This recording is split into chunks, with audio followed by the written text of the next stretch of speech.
بسم اللہ الرحمن الرحیم۔ حضرت یوسف علیہ السلام کی قبر کے متعلق حیرت انگیز واقعہ۔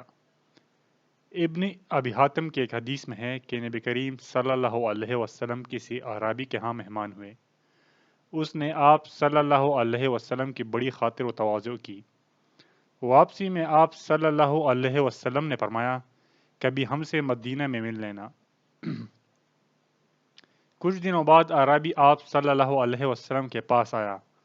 حضور صلی اللہ علیہ وسلم نے فرمایا، کچھ چاہیے؟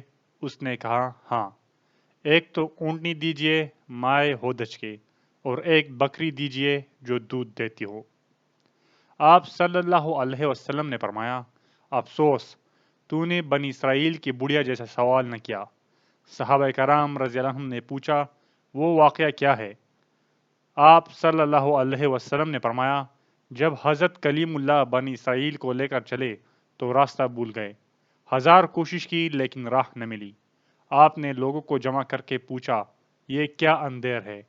تو علماء بنی اسرائیل نے کہا، بات یہ ہے کہ حضرت یوسف علیہ السلام نے اپنے آخر وقت ہم سے عہد لیا تھا کہ جب ہم مصر سے چلیں تو آپ کے تابوت کو بھی یہاں سے اپنے ساتھ لیتے جائیں۔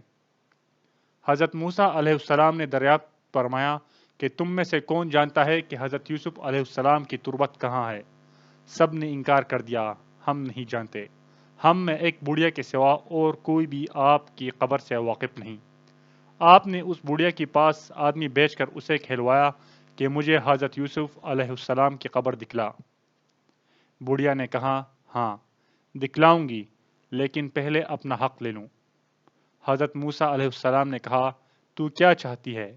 اس نے جواب دیا کہ جنت میں آپ کا ساتھ مجھے میسر ہو۔ آپ علیہ السلام پر اس کا یہ سوال بہت باری پڑا۔ اس وقت وحی آئی کہ اس کی بات مان لو، اس کی شرط منظور کر لو۔ اب وہ آپ کو ایک جھیل کے پاس لے گئی جس کے پانی کا رنگ بھی متغیر ہو گیا تھا۔ کہا، اس کا پانی نکال ڈالو۔ جب پانی نکال ڈالا اور زمین نظر آنے لگی تو کہا، اب یہاں کودو۔ کودنا شروع ہوا تو قبر ظاہر ہو گئی۔ تابوت ساتھ رکھ لیا۔ اب جو چلنے لگے تو راستہ صاف نظر آنے لگا اور سیدھی راہ لگ گئی۔